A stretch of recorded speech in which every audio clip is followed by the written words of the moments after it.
มาสงฆ์มาสงฆ์มาสงฆ์พ่อแม่พี่น้องผู้ทำยินกุกกุกคนข้ามาสงฆ์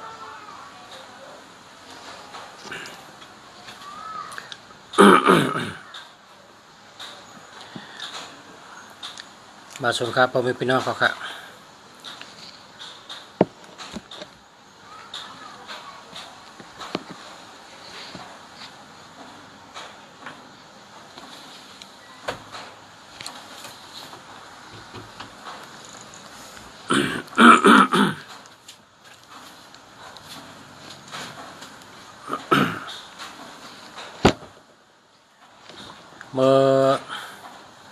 เมื่อในกลางในเจ้าเนี่ยมีสายหลายสายมีตั้งนำย้อนเฮลุงเสีย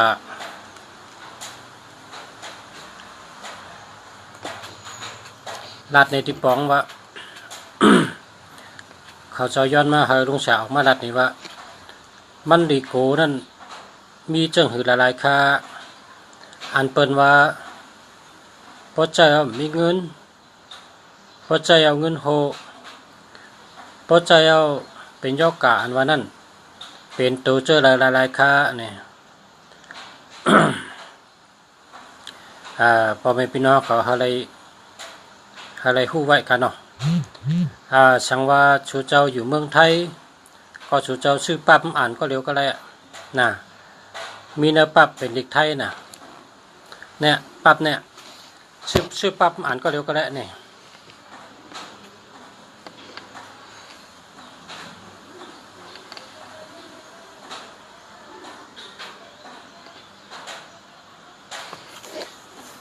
พอชูเจ้าหมอเด็กไทยพอชูเจ้าหมอเด็กไทยอ่านเด็กไทยไรชูเจ้าชื่อปั๊บในอ่านด้วยค่ะมันติหูดีปองมันโตเราดีโกโตเราอ่ำดีโกโตเราเป็นเพโตเราเป็นเพโตเราเป็นเมตตาโตเราอ่ำเป็นเมตตาโตเรามีเงินโตเรามีเงิน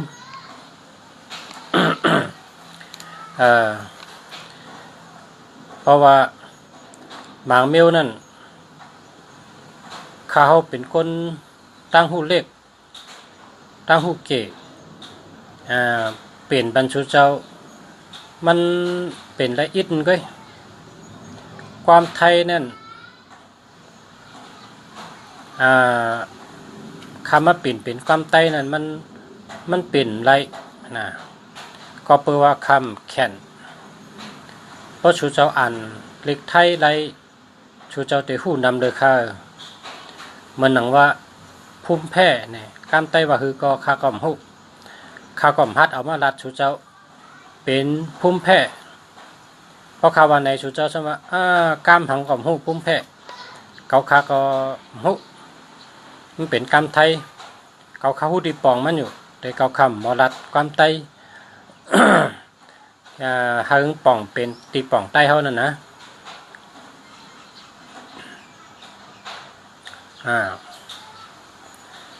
แพร่แสงแพร่อากาศจากอาจจะไหน ความใต้เขาคาแต่ว่าคือก็ข้าก็ใครหูแกเพราะชูเจ้าหูชูเจ้าแต้มมาในคารุคาแต่แล้วรัดในพี่น้องใต้เขาเป็นภูมิแพ้ปองว่าหือแพ้อากาศปองว่าหือ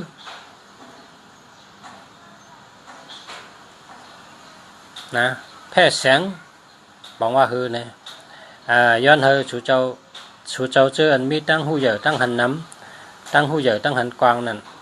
ชูเจ้าเมตตาใหญ่ๆน้ำไว้เจอยาเจอเยอะเจอเย็นเจอยาวก็แต้มมาปันคาแต่แล้วรัดในพี่น้องใต้เขาอันตีป่องมันไม่นำแต่ว่ารัดในกันนั่นได้รัดในเชิงเพราะว่าความใต้เขามันไปมันมีอยู่ความใต้เขาแต่ว่าคำไปหู้ก็เพราะฉะนั้นแหละพอชูเจ้าชื่ออ่านปั๊บในชูเจ้าเตหู้นำเลยแน่คาเตปิ่นเนจำหนังขาวหู้ไรหู้มาไรช้อนมาไรเห็นมาเนาะ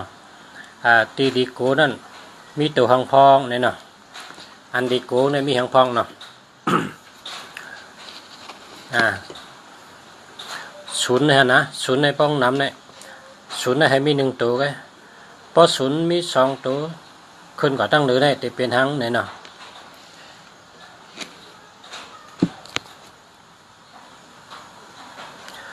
พอศูนย์มี1ตัวริวก็แค่นั้นพอศูนย์มี2ตัว3ตัวเนี่ยออกอ๋อลูกนะครับว่าออกอ๋อลูกคนไทยเนี่ยเป็นว่าสมองเสริมโรคเกี่ยวกับสมองเนี่ยว่าคนไทยพอตั้งใจเขาก็ว่า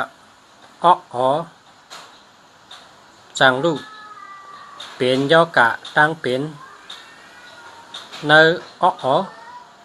นั้นก็ออกอ๋อเป็นย่อกะตั้งเป็นว่าจะนั่นก็แล้วก็พอศูนย์มี2ตัวขึ้นตั้งเลยเนี่ยมีลมหย่องนะครับมีลมหย่องนะพอศูนย์มี2ตัวขึ้นตั้งเลยเนี่ยมีลมหย่องค่ะ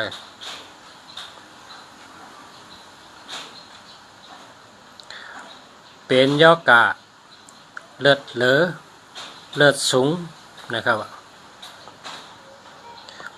เป็นย่อกะโหเจอนะเป็นย่อกะโหเจอเป็นห้องเขาเจ็บเป็นไส้เจ็บเป็นเฉลือกเลือดเป็นไส้เลือดออกจอมลำไส้ใช่ไหมครับก็เพราะฉะนั้นอันนี้ได้ศูนย์ให้มีตัวเดียวกันเนาะ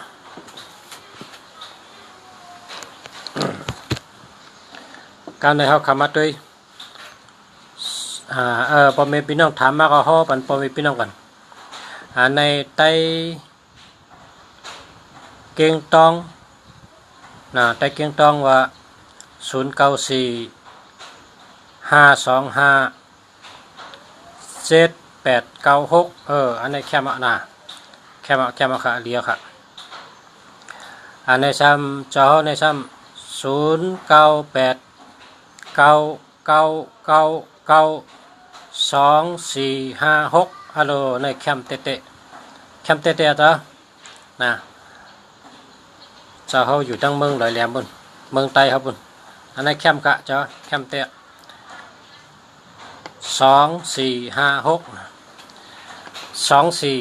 24462442นี่รักแหลมเป็นคนรักแหลมนะ2442ในรักแหลมแล้วก็มีเงินคำนะ92 เป็นคนหลังเป็นคนหางหลีเป็นคนเล่านะ9245เป็นคนมีปัญญามีสติปัญญามีปัญญามีสติมีไปวนหลีนะ56เป็นคนรักแหลมเป็นคนหมอเฮ็ดหมอสร้างหมอขึงหมอป้องเป็นสัตเทเนาะแค่มาค่ะแค่มาจ้ะ อันในใจจอมพระเนาะใจจอมพระใน0921875906อันในใจจอมพระในมันดีนะหมายพุ่งดีนะเอาแปดเถอะนะ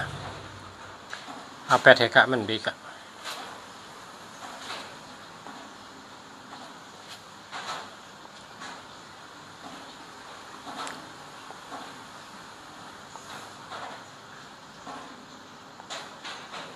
ยินโจมยาวขาขอบใจค่ะ การในฮอกเมื่อไงฮอกก็ศูนย์ให้มีตัวเร็วแค่เนาะเพราะศูนย์มี2ตัวขึ้นตั้งเดือได้เป็นเหมือนหนังอันดัดเมื่อไงนั่นค่ะในคัดด้วยตัวให้ลัดค่ะเนี่ยคัดด้วยปรับให้ลัดค่ะการในห้าม01นะ0110นะเป็น0110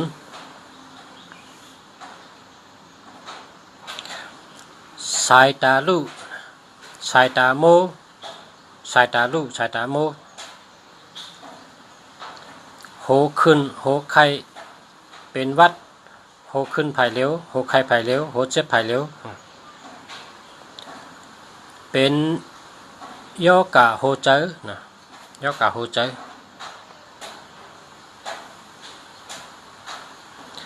เป็นเลือดสางครับเป็นเลือดสางเป็นเลือดสางนอนอ่ำรับนะครับนอนอ่ำรับนะครับ แล้วก็สันหลังขึ้นครับสันหลังขึ้นสันหลังขึ้นนะครับอันนี้เป็น01ครับ01ก็10ก็นะกันดอค่ะเจ้ามันตั้งได้ด้วยค่ะขึ้นก่อป่นก่อค่ะเจ้าเตรียมทั้งกำก็เลยค่ะ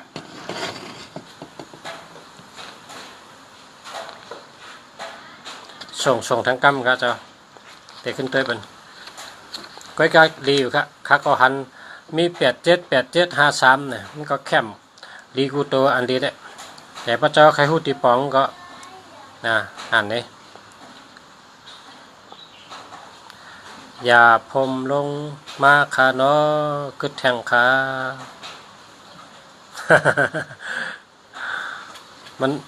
มันแดนไว้ค่ะแดนไว้ค่ะ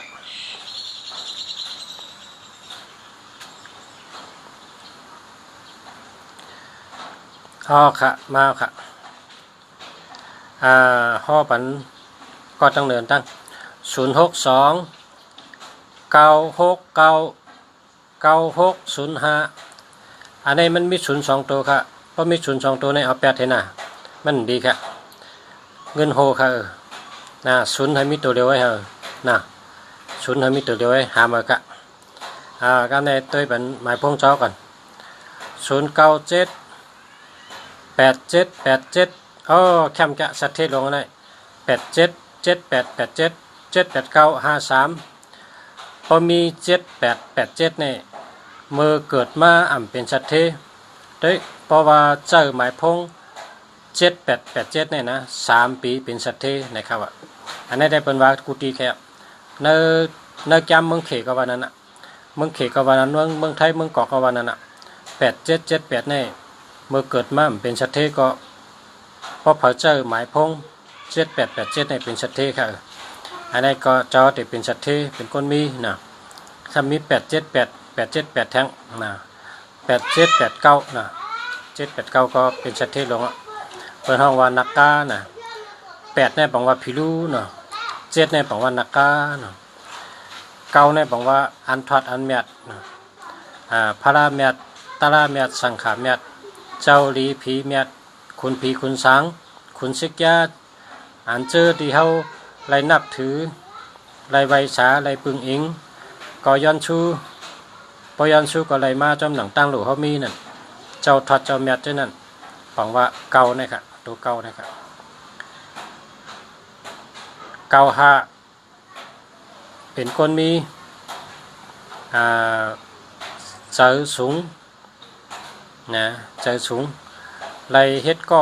หมุนเจ้าหลงหมุนเจ้าใหญ่เจ้าหลงไล่หบไล่ไว้หมุนเจ้าใหญ่หมุนเจ้าหลงไล่เฮ็ดการดีการแมทค่ะ95เนี่ยก็ดีค่ะ53นี่ก้นหลงหักก้นหลงใจแถมหน้าการอ่องแมงหน้าการเย้าตุ53ในซ้ำแทงเพราะเขาจอยหรือเปิ้นก็เปิ้นขึ้นจอยหรือเขามันป๋องว่าเขาเฮ็ดกิจูติเปิ้นก็เฮ็ดกิจูติเขานะ5335นี่พอเขาทำบุญเฮ็ดกุศลในก็ไล่กุศลกำเดียว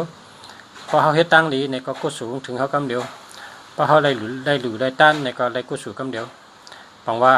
5335นี่พอเขาจอยเปิ้นก็เปิ้นจอยเขาพอเขาเฮ็ดดีต่อเปิ้นก็ไล่พรดีกำเดียวนะ5335เนี่ยดีค่ะ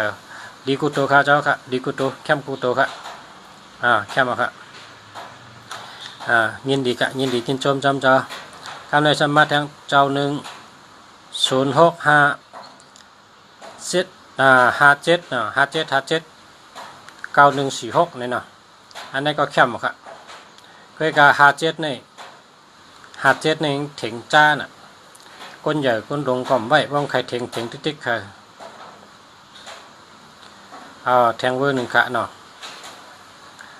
แทงเบอร์1ค่ะแทงเบอร์1ค่ะ099 394 4353นะพอมี43เนี่ย43เนี่ยได้สติชอบกรรมค่ะ4334เนี่ยที่รัดชอบรัดกรรมในเลยสติใกล้รัดลุนค่ะลองชอบลองกรรมในเลยสติเดียพอมี4334 ไว้สติลองรัดชบรัดกล้ามกะมันไปแคมที่ๆครับเพราะหาอะไรเหมือนก็หาแทงกันเนาะเพราะว่าเจอในใดก็เจออะไรอยู่อันเจออะไรได้ก็กะเลยใช้สติลองรัดชบรัดกล้ามกะนะ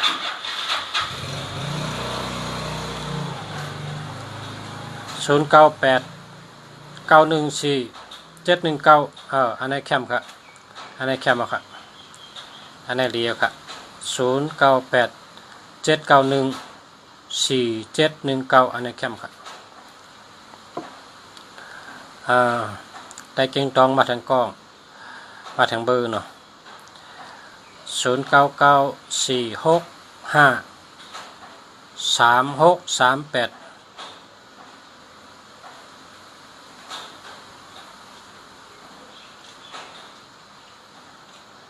ก็จะได้ครับจะได้ครับ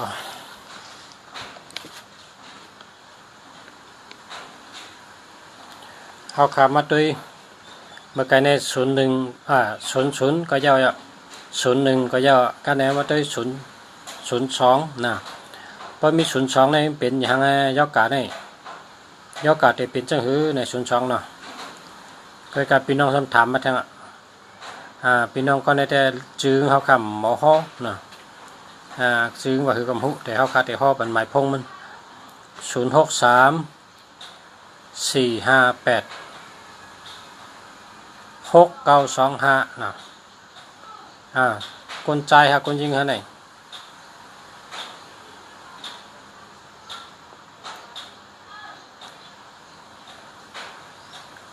ต้นหนุ่มพ่อลูกติดต้นหนุ่มพ่อลูกติดเป็นคนใจเยอะกว่านั้นแต่คนใจในใดครับคนใจใดนะมาชุงค้าอันนี้นั่งโป่งมาชุงค้าอันนี้ก็0628149419นะ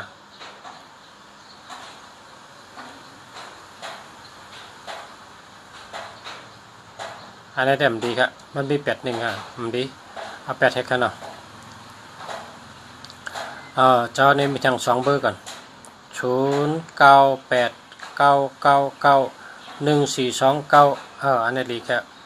0989991428ดีทั้ง2อันครับดีทั้ง2อันครับ142814291429นั่นน่ะ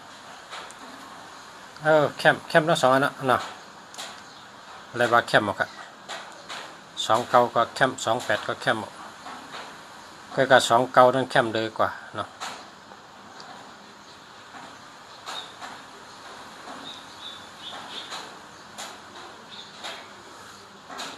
0634682686เนี่ยอันนี้ก็ดีอยู่ครับดีอยู่ครับ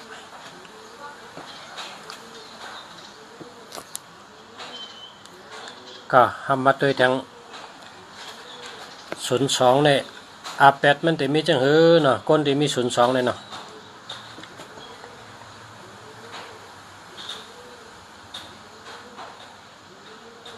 นี่แหละค่าเขาจังรัดในสุเจ้านั่นเป็นจังไงมันเป็นโรคภูมิแพ้เนี่ยกำไทยนะพอตั้งใจเนี่ยว่าเป็นยอกา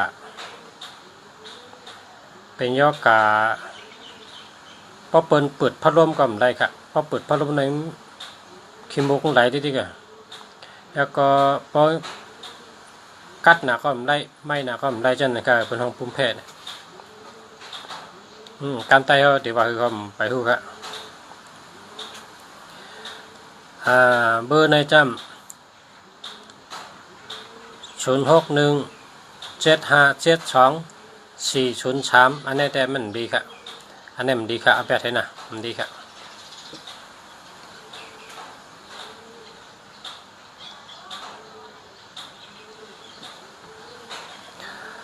คนที่มี02ในเป็นยอกาที่ต้องเป็นยอกาจอมต้องจอมไซ เป็นยอกาจอมปุ๋มจอมต้องจอมชัยแล้วก็เป็นก้นที่กะยาพัดลมก็ไล่ แหลดไม้นะก็ไล่กัดนะก็ไล่เนาะเป็นก้นจังนั้นความไตเป็นว่า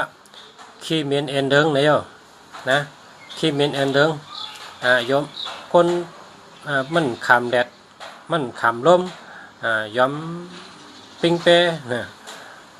คำไตเป็นว่าเนี่ยวันนั้นอยู่ลมก็ขามแดดก็ขามนั่นเนาะฉะนั้นนะเพราะมีศูนย์สองในเป็นยอกาฉะนั้นแค่แดดไม่ก็เป็นฝนตกก็เป็นกัดหนาก็เป็นไม่หนาก็เป็น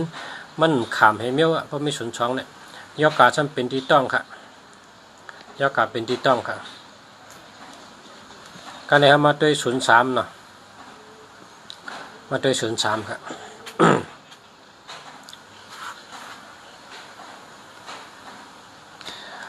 ศูนย์สามนี่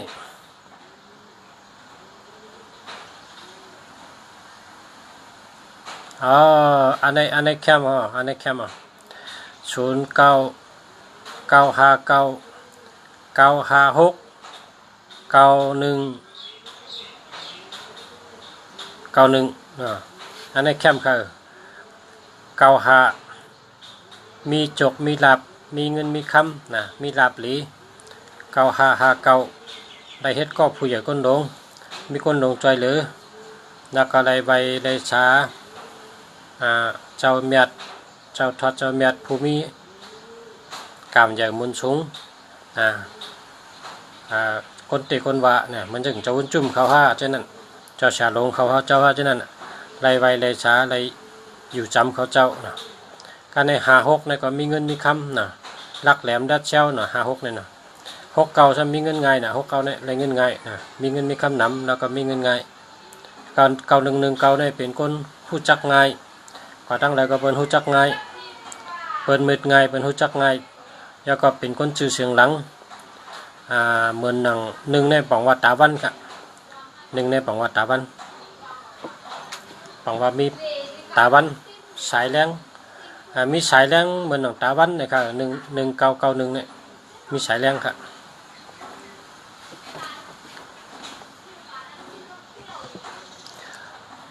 ยินจมค่ะแม่นะคะเนาะแม่นจำค่ะเขามาด้วย03ค่ะ03นี่เป็นโหเจ็บโหไข้เป็นโหอู้เย็น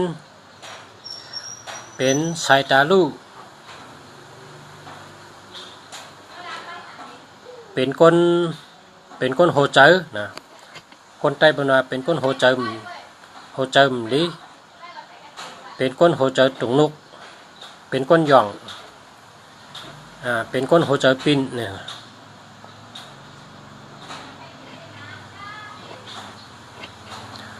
แล้วก็เป็นวัดง่ายค่ะเป็นวัดง่ายแล้วก็เป็นเจ็บจอมเนื้อจอมโตจอมคิงเจ็บเนื้อ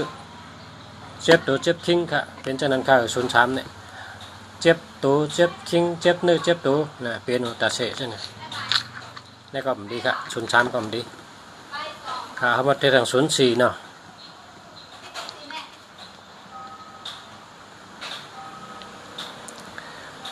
04นี่จะเป็นยอกะคอเจ็บเขียวขึ้นเหิกเจ็บแล้วก็ต้องเจ็บลำไส้เจ็บโค้งเข่าเจ็บแล้วก็หลอดลมถอยเจอเจ็บค่ะก็มี04เลยค่ะนะเป็นยอกะ4004เนี่ยเป็นยอกะจังไหนค่ะนะก็มันดีครับเพราะไม่ฉุนในที่มันดีตัวนะเนาะกำในมาด้วยบันพี่น้องถามมาแทนก่อน092 523 5834นะอันนี้ก็โหลหาซื้อทางอันค่ะให้มีเงินนำอันนี้มันปัดตัวเงินค่ะมันปัดตัวเงินมันใจอะไรใจอะไรเดี๋ยวไปมีเงินนำเอาหาทางอันให้มีเงินนำเดินได้ค่ะเนาะ กำในทางกล้อง061 918 5986อันนี้มันดีเพราะว่ามี1881ในมันดี1881ในสึกปืนมันน่ะเมื่อขุนผีเจ้าลาหูเนี่ยเจ้าลาหูในรักกับกินน้ำจิ้มแสงกำในขุนวันในชั้นมันหลัดขุนชิกยาวนี่เจ้าลาหูรักกินน้ำจิ้มแสงป้องเลยกินน้ำจิ้มแสงเลยมันเปเป็นหมดแล้วพอเจ้าตาวันหลัดเนี่ยขุนชิกยาชั้นเอาขวานตรงเลยปัดลงกว่ากัดเต็บตัวเจ้าลาหูเนี่ยเป็นช่วงปัดกันก็เพราะฉะนั้นแหละ1 ตั้ง 8 ตั้ง 1เนี่ยอย่าไปเจอแล้วละเพราะเจอในมันออกอะไรคะ1881ในมันออกเฮ็ดสังกมออกอะไรคะหน่อยอย่าไปเจอ1881ในมันดีค่ะ81ก็มดี18ก็มดีค่ะ18ก็มดี81ก็มดีอย่าไปเจอเอา8เห็นการได้มาทางกล้อง063 526 4503อันนี้ก็มดีค่ะอันนี้ก็มันดีเพราะว่าหมายพงอันดีได้0ตัวเลยมีตัวเร็วก็คือ0ตัวมีตัวเร็วแค่อันนี้ก็มี0 2ตัวเอา8เห็นแล้วก็ทางกล้องครับด้วยทางกล้อง061 785 565 85อันนี้เจอเลยครับเจอเลย85ได้ปังว่า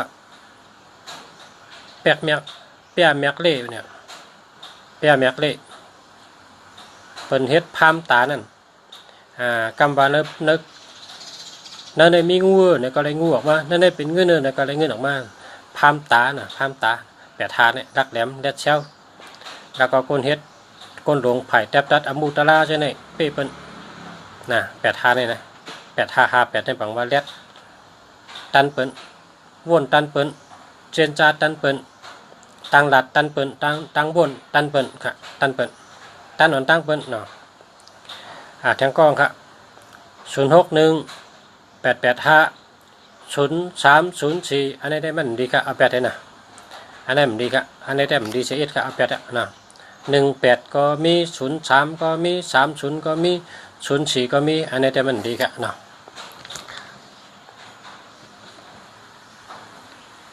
คำแนวขามาด้วย0550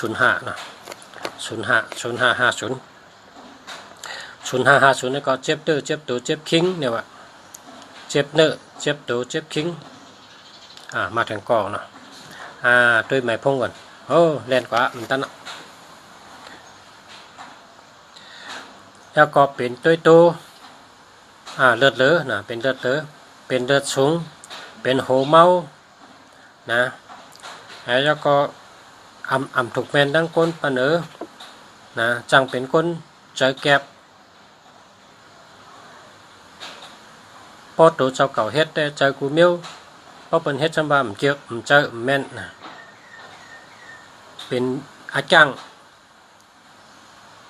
งลิงเนี่ยบนห้องอาจังลิงเป็นเยี่ยวหวานเป็นเยี่ยวเจ้มเป็นก้นคืนเน็ดหนาๆยาหยาบเป็นมายาหยาบ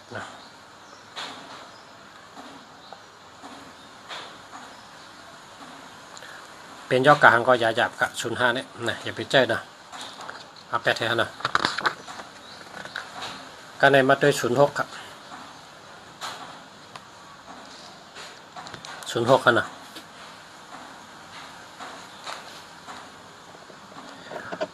เนี่ยเป็นใส่ลงเป็นโคตองลงเป็นใส่เลินใส่ลงเป็นโคตองลงเป็นต้องน้อยเจ็บต้องน้อยมวยเป็นไส้กิ่งเป็นไส้กิ่งเป็นเนื้องอกก็ลมก่อมขำแดดก่อมขำเป็นเลือดจางเป็นเลือดจางแล้วก็เป็นเจ็บเพียวเลือดจิ้มจำเหือกปอสีเขียวก็เหือดปอ ราะสีเขียวเนี่ยเลือดออกจอมมาให้เนี่ยขี้ก็เลือดออกเพราะกับขี้ก็เลือดออกจอมให้เนี่ยแล้วก็เจ็บหลอดลมเจ็บคอแล้วก็เป็นเยียวเจมแล้วก็แห้งลดลงแล้วก็มีคนจังหนำมีคนจานหนังแล้วก็แห้งแต่เต็มมีลูกเนี่ยมีแล้วอะน่ะแห้งแต่เต็มมีลูกมีร่างเนี่ยมันไรน่ะเกี่ยวกับแต่เต็มเพชื่อเพเคอสืบเคอนั่นไรอะนะมันแข็งแรงอะมันซ่านอะค่ะนะเปิดห้องว่าปีซ่านนะมันซ่านดีอะค่ะเนี่ยมันแก่นแข็งมันมากมันดีเหมือนเปิ้นอะเนี่ยนะมันดีเตะอะพอปิดก้นมาก็มันดีเตะนะอ่อนแอนะ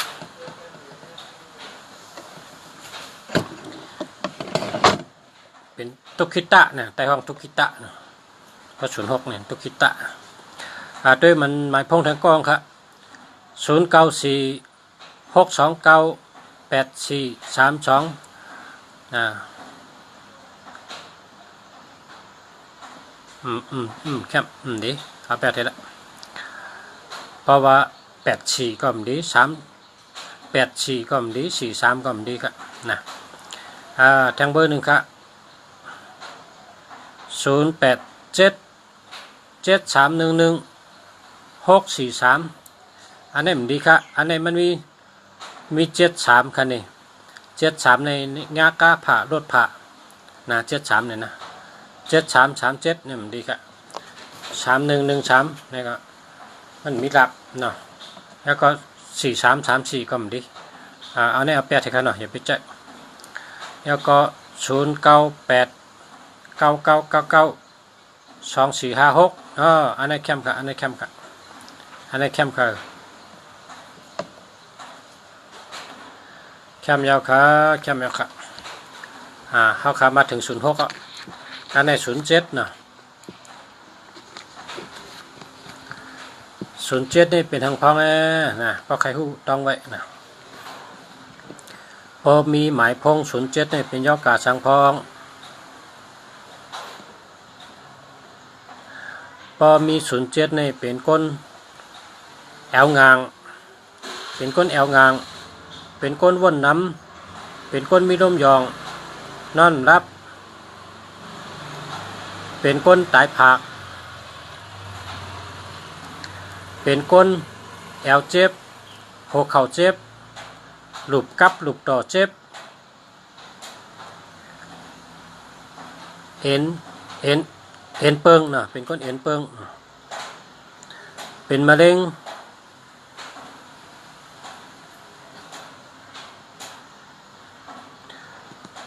งจอมหลุบยามหายเป็นมะเร็งจอมเส้นอันนี้ก็ยามหายเป็นก้นนั่งเงาจุนเป็นก้นนั่งเงาจุนอำแดดเช้านะอันนี้ก็ยามหายไงเพราะมี07นะ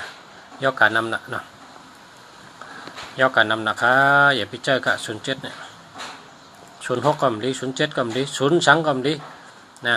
0ให้มีตัวเร็วแกนะกำในตัวทาง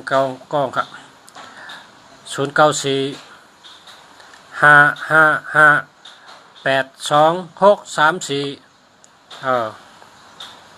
ก็เจออะไรกันเนาะเจออะไรครับแต่ว่าถ้าพอถามว่าต้องแคมเต้ๆนี่ก็มันไปเตรียมร้อยครับเพราะไปเตรียมปากครับเนาะไปเตรียมปากครับแคมตันนะกำไตเป็นวันนั้นแคมตันการในเจ้าเขาในทำเจ้าเขาในก็098987888789นะแคมมาค่ะเจ้ามาค่ะเจ้าหึงนะเป็นชัดเทนี่เป็นชัดเทเป็นก้นหลงเป็นผู้นำ7887ในมีอำนาจมีบารมี มีพุงตะโคกู้สู่เยอะกำเยอะ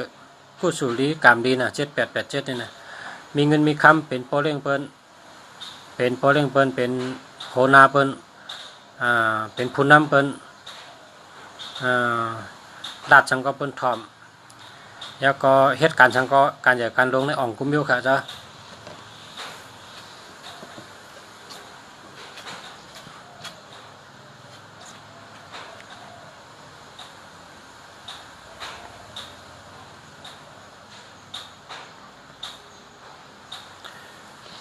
คำในคำมาด้วยแทง08นะ08ครับ08นี่เป็นมะเร็งเป็นเนื้องอกจิตใช้เหมือนเก่านะใช้เหมือนเก่า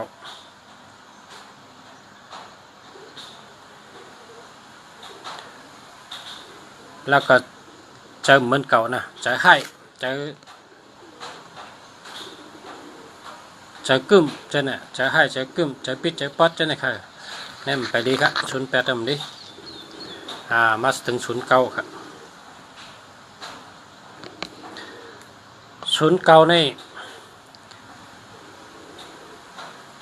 ก็แปลว่าเก่านี่เป็นอันทอดอันแมทเป็นเจ้าทอดเจ้าแมทแหละนะ09นี่ได้เจ้าอะไรครับ09นี่ดีอยู่มังก็เลยถูกที่ปอกที่เตอร์ที่นะ09ได้หรือไว้พระน้ำไว้พระน้ำนางตะลานางสมาธิแล้วก็แผ่เมตตาน้ำส่งเมตตาน้ำหยัดน้ำน่ะพวกมี09เนี่ยนะก็ดีอยู่กันในมาด้วยนางแตงก่อนนางแตงเนี่ย0944019811อันนี้มันดีครับเอา8ให้นะมันดีครับ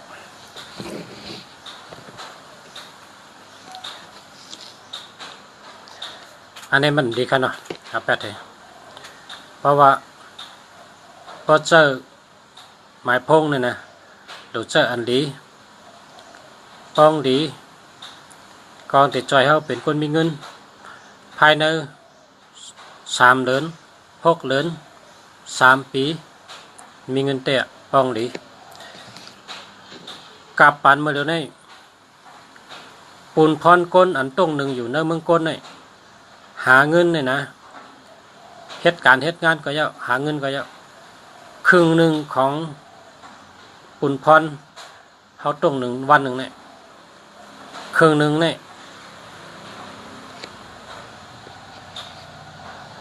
มืออันไหนมาจอยกันเดี๋ยว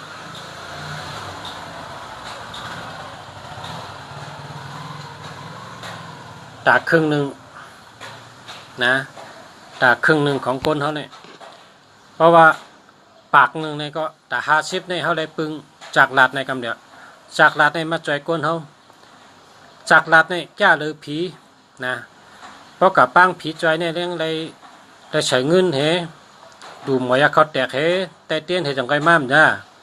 เพราะกับปังจอเมืองลงเพราะกับปังผีจอยเนี่ยกะย้อนให้ผีจอยเนี่ยอะไรกะจ้างก็ได้ล่วงจ้าลงมาปอปูจอยปันคารูเนี่ยจังก็จอยจ้าเพราะว่าหมายพงในเตะแก่น่ะมันรู้จ้างมันรู้ห้องมันรู้ปังยกขึ้นมาจากไหนกันยกขึ้นมาก็เต็กเต็กตูนับพอเขาเต็กเอาเนี่ยก็ฮัลโหลพอว่าฮัลโหลค่ะมาสูงค่ะค่ะหลุดจังไหนค่ะค่ะไรค่ะเดี๋ยวมาเมื่อละค่ะเดี๋ยวมาหาเมื่อละค่ะเดี๋ยวมาวันละค่ะเป็นก็ถามจังไหนเขาก็ได้อุบกันเดียวก็เพราะฉะนั้นแหละครึ่งหนึ่งในการเขากวนเนี่ยเขาเลยปึงจากลาดเนี่ยแต่50นึงจอยเขาปากนึงจอยเขา50ก็เพราะฉะนั้นได้หมายพงในหลวงมีอันดีนะเมื่อเหลียวในเมืองหลวงเมืองเกาะเชียงใหม่เนี่ยเป็นเจ้าสัตเทเขาเนี่ยเขาเจอหมายพงดีนะสัตเทเขาเนี่ยเขาเจอหมายพงอันดีเงี้ยก้นมีน้ำสัตเทน้ำหนึ่งแค่เจออันดีแค่นะการในตัวแทงกองครับ062 976 7155 อันนี้เอาแปดเห็นนะดีค่ะ7667เนี่ยตันตายก็ตายตันลูกก็ลูกตันชุ่มก็ชุ่มตันญาเพก็ญาเพผมเมมตันแปดกันตันผาดกันจะในก็แปดกันผาดกันค่ะ6776ในมวยลงกำไตเขาเป็นว่ามวยลงค่ะมันดีค่ะแปดเห็นนะกันในมาทางกล้องค่ะ0846124665อันนี้มันดีค่ะเพราะว่ามันมี84ก่อมดี12ก่อมดีค่ะนะ12ในเปิ่นฮัก84จำเป็นยอกะก็เหตุการณ์กันเลยก็ย่าเปิ้นแบบมือเลยหย่อเปิ้นหลายๆนะเลยหย่อเปิ้นหลายๆห้อมหลายลักเปิ้นก่อนนี้เขาลักนะห้อมพิษเปิ้นว่าเขาพิษนะหย่อเปิ้นหลายๆนะ84ก็ดี12ก็ดีเอา8เห็นนะมาด้วยทางกล้องครับ094ครับ5374071ครับอันนี้มันดีครับมันดี3773อันนี้ก็ยากาผ่ารถผ่า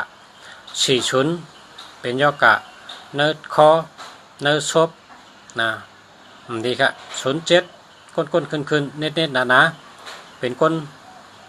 นั่งตกศกเป็นก้นแดดเซลนะ07นี่มันดีครับอันนี้เอา8เห็นนะอันนี้มาทางกล้องครับเนาะ0888297911นะอันนี้ก็แคบหมดครับเนาะแคบหมดครับทางกล้องครับ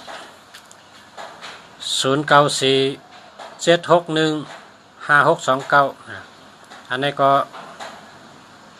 มี76ค่ะ76ในมันดีครับเอา8เห็นนะ76ในมันดีย่ามวยลงค่ะ7667ในเป็นมวยลงค่ะเอา8เห็นนะกำไร098994741135นะอันนี้ก็ไปดีครับ1331นะหาเบอร์ครับเนาะหาเบอร์ครับ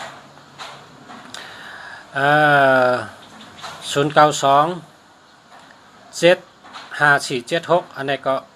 02ก็มลี20ก็มลี7667ในก็มลี2772อันนี้ก็มลีก็เพราะฉะนั้นชูเจ้าหาเบอร์ครับหาเบอร์ครับเนาะชื่นเมื่อชื่นดีลีตาจอยภาวะจัดปานก้นเฮามีเงินมีคำนำกว่าตั้งใดก็เฮารถเพมีตัวเกี่ยวเจอเกี่ยวภาวะจัดปานเฮขึ้นใหญ่มาสูงนั่นหรือมีหมายพงดีครับเพราะเขามีปัญญาเพราะเขารักแหลมเลยเก่าเขามีตั้งหูตัวตอนตัดเสในหมายพงโดยได้มี4554145154นะ1451544554ในปัญญาตัวตอนตัดเสตั้งหูตัวตอนตัดเสเพราะเขามีเงินคำรักแหลม2442เพราะเขามีอำนาจมีเงินมีคำ7887เพราะเขาเปิดหูจักง่ายชื่อเสียงใหญ่ชื่อเสียงหลังชื่อเสียงดี1991เพราะเขารักแหลมแดดเช้า5665มีเงินมีคำเพราะเขาเกี่ยวตัวเกี่ยวเจอเกี่ยวหมอเปียวหมอเปียกหมอยุ่มหมอคูกูขิงกูยาม4664เพราะเขาหมอลิงหมอเล่13แสนเปิงเนี่ยเป็นยาอัทรสะลองลักลองแรดลองไว้ทั้งหมดทั้งสิ่งเนี่ยเพราะเขามีกูเมลก็3663นะเพราะเขามีเงินไว้มีเงินง่ายเงินไหลมาขาดมันหนังปลานั่นโหงเข้าหางออกหางเข้าโหงออกเพราะเขามีเงินไว้ฉะนั้นเมกะปอกะกูวันซื้อกูวันขายกูวันนั่นโหลมี9669ค่ะเนาะ9669ค่ะพอคนหอกาหอรถ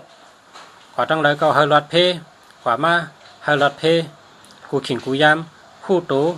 หู้โตมันเป็นจังก็เฮารถเพแต่เสนั่นโหลได้มี9988994994994599995นะเพราะสุเจ้าเขาเป็นสัตเท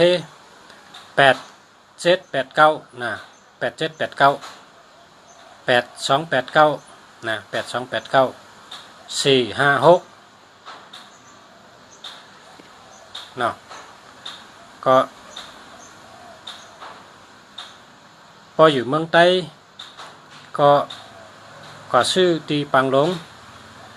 มีปับตัวหมายพงขายตีปังหลงร้านเป้าหอมปังหลงครับพออยู่ที่เมืองใต้มาซื้อตีร้านเป้าหอมปังหลงมีขายข้าวปับตัวหมายพงตัวเขาเป็นคนแต้มเหมือผักขายไว้มีตีปังหลงครับเพราะว่าอยู่เมืองไทยก็ซื้อไรกุฏิเมืองนังเชียงใหม่เมืองเกาะซื้อไรกุฏิครับซื้อตัวฮังกุ้ยเพราะเคยตัวเป็นเด็กไทยเพราะว่าเคยตัวเป็นเด็กไทยก็ซื้อตัวป้าบันไดครับป้าบันไดมีเจเป็นคนที่มีตั้งหูใหญ่เปินเห็นมาถึงจันจอมไล่คู่นะแล้วก็เปินแต้มออกมาตอนตาลายเจ้าหมายจากลาดลายตุยหมายจากลาดตุยหมายพงนะมีอธิเปมันกูติกูโตก็เพราะฉะนั้นแหละพอไม่เป็นน้องเขาแต่ก็เขาอย่าไปอยู่ไรหาตั้งหูเสตูหาตั้งลักแหลมเสตูกูขิงกูย้ำพอมีตั้งลักแหลมพอมีตั้งหูเงินคำมันติมาหังกุยก็เขาได้เกิดเป็นก้นมาจัดหนึ่งกุสุเลียนะหนังเฮเตช้ำสะก็เฮหมอลุมลาตัวเก่าหักตัวเก่ากินอาหารอันลีกินตั้งกินอันลีเลิกกินอันหลอดเพหมอกินเลิกกินอันดีมันตั้งกินให้กินอิดเกะแต่ว่ากินอันดีอย่าไปกินน้ำเพราะกินน้ำในแต่ปีเพราะปีมีไขมันน้ำย่อกะน้ำก็เพราะฉะนั้นแหละอำหลูกินน้ำกินย่อกะกินตั้งกินเนี่ยอย่าไปกินน้ำกินอิดก็กะกินอันดีนะกินเมียวดีมันเพราะเมียวมันดีก็อย่าไปกินให้หมอหักตัวเก่าพอหักตัวเก่าก็รู้แลตัวเก่าลุ่มลาตัวเก่านะเปิ้นว่าเมตัวเมเจอเมอาจ้างเมตั้งยามที่ตัวเก่าพอเมอาจ้างตั้งยามตัวเก่าเลี้ยวจ่องไปกับเมเปิ้นต่างเกาะที่หนึ่งเนี่ยโดยได้เมตัวเจ้าเก่านะเมอาจ้างเมตั้งเฮ็ดตั้งสร้างเมลองอยู่ลองเศร้านะเมกูเมียวพอเมตัวเก่าเลี้ยวจ่องไปกับเมเปิ้นนะเมหักพร้อมจอยนะเมพอเมตัวเก่าพอเมอาจ้างหลีเปิ้นก็หักเขานะตั้งหักก็มีมาพอตั้งหักมีเฮ็ดชังก็เปิ้นพร้อมนะลาดชังก็เปิ้นพร้อมนะมีหักพร้อมพอเปิ้นพร้อมก็มีคนจอยมีคนจอยแถมก็มีมานะก็เพราะฉะนั้นแหละความดีความกลหลงเปิ้นลาดไว้ว่าเมหักพร้อมจอยมันนั่งเจ้าเก่ามีหมายพงโหลดตัวหมายพงจังดีพองดีก็ใจป้อมดีก็โหลดเมแหลกกันดีมันค่ะเนาะมาสุงค่าพ่อแม่พี่น้องกูคนค่ะเขาสาวคู่เมืองดีอยู่เชียงใหม่อุบชูเจ้าเข้าตั้งหึงเอาค่ะย้อนหรือกึดกันในก่อนเมื่อพกวันใหม่เพราะว่ามีข้าวยำตันอันนั้นก็วันต่อกับทั้งหน้าส่องไกลมาพบกันแทงค่ะมาสุงค่าพ่อแม่พี่น้องกูคนค่ะเฮาอยู่ดีมีเงินมีคำนำเฮาเป็นโปเลี้ยงเปิ้นเฮาเป็นไม่เลี้ยงเปิ้นเฮาเป็นโหนาเปิ้นเฮาเป็นผู้นำเปิ้นเฮามีปารามีเฮามีอำนาจเฮามีปัญญาสาธุค่ะเฮาสู่เจ้าขึ้นอย่ามาสูงมักมี đi sẽ on ton sẽ cậu cú co cú con khá mà sung cả